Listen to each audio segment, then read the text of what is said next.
Hey, it's Jeff, and today I want to talk about two things that might not seem to go together, but they do. And I'm talking about credentials and coaching. It's sort of interesting because after 21 years in business, a couple of weeks ago, for the very, very first time, I had someone ask me about my credentials. It was pretty interesting. It was in an ad I ran, a Facebook ad, and someone said, well, what are your credentials to be teaching about launches? And it was interesting. I think I just replied, well, why don't you just Google me? And that was it, because I have this overwhelming preponderance of evidence that I know what I'm talking about with launches. But none of that evidence has anything to do with credentials or letters after my name or degrees or anything like that. It has to do with results. And I think it's telling that in 21 years, this is the first time I've been asked about my credentials. So there's a couple different pieces here. I'm going to try to tease it apart. When I started publishing online, the first thing that I published about was the stock market. And there are a lot of, you can go get all kinds of credentials. You could go get an MBA, you can go get a finance degree, you can get a CPA, you can get a RIA, there's no end to letters you can get after your name.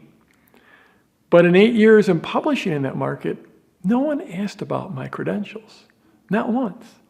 They were more judging me on what I was publishing, on my ability to decipher what was happening in the stock market and what I thought was going to happen. And it all made a lot of sense. And I had the authority in that I was publishing, even though at the start I was just publishing via email. I was just typing something out in my text editor and sending it in an email. There was nothing behind it except for this idea that I was publishing. So there are a lot of people that are held back because they think they need credentials to get started publishing, or to get started helping people, to get started coaching people. A lot of people are held back because they think they need credentials. There's a lot of people that are using that as an excuse. And unfortunately, there's a lot of people that are chasing after credentials, thinking that those credentials are, if they get that degree, if they get those letters after their name, all of a sudden, the world will beat a path to their door. And that's not the case. I got this comment just recently on my blog from Jacqueline, and she says, I'm an expert. I have diplomas on my wall and $130,000 in student loans to prove it. I have an unsold 4 national award-winning textbook. I have an unsold course accredited in 130 countries. I have a 5-star rating for 2 years teaching one-on-one online with an average income of $4.30 per hour. And it just goes on, and it gets worse and worse. So there's someone who does have the official credentials, but doesn't know how to market. So this all sort of ties into this idea of coaching, because I get coaching all the time. Just recently, last season, I got coaching in skiing. I've recently got coaching in tennis. I get coaching on my posture.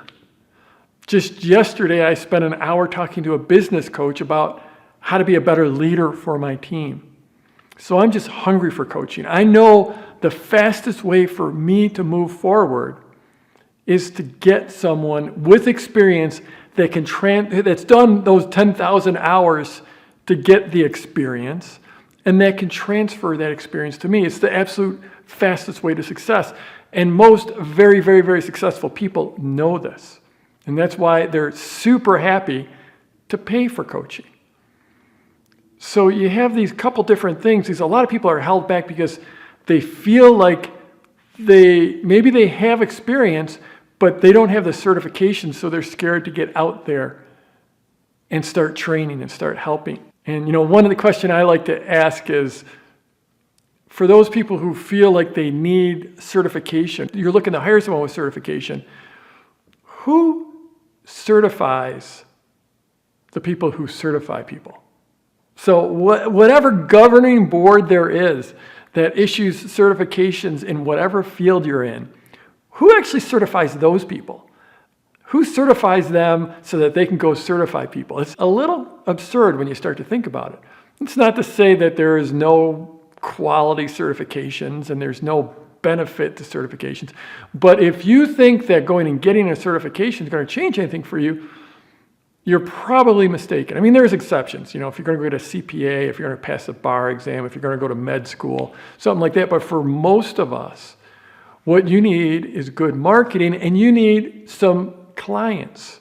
You need to coach some people, because coaching, I think, is usually the easiest sale, because if you can establish that you have experience and expertise, then it's easy to make the sale. And establishing that is more about you having the experience and you having the ability to transfer that experience to a client or a student than it is about having letters after your name. So for most people, don't go chasing those letters after your name. Go chase after getting a few clients so you can build success stories. When I had a tennis coach, I didn't ask him about his certifications. I don't know if he's a certified tennis instructor. I'm sure there is a certification. I have no idea. All I know is I watch him, and I watched him hit tennis. He was obviously a good tennis player. And then I watched him coach some people. And then I had a conversation with him and asked him what that would look like to get some coaching from him. You know, you want to learn from people with experience. And it was clear to me he had a lot of experience. It's the same thing with my business coach. It's the same thing with the person I'm working with, my posture, and my skiing coach, and on and on. So you don't want to chase after credentials. You want to chase after experience and the capability to transfer that experience.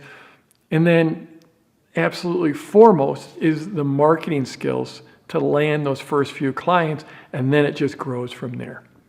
So I'm Jeff Walker. Wherever you're watching this, scroll down, leave a comment for me, and let's go get them this week.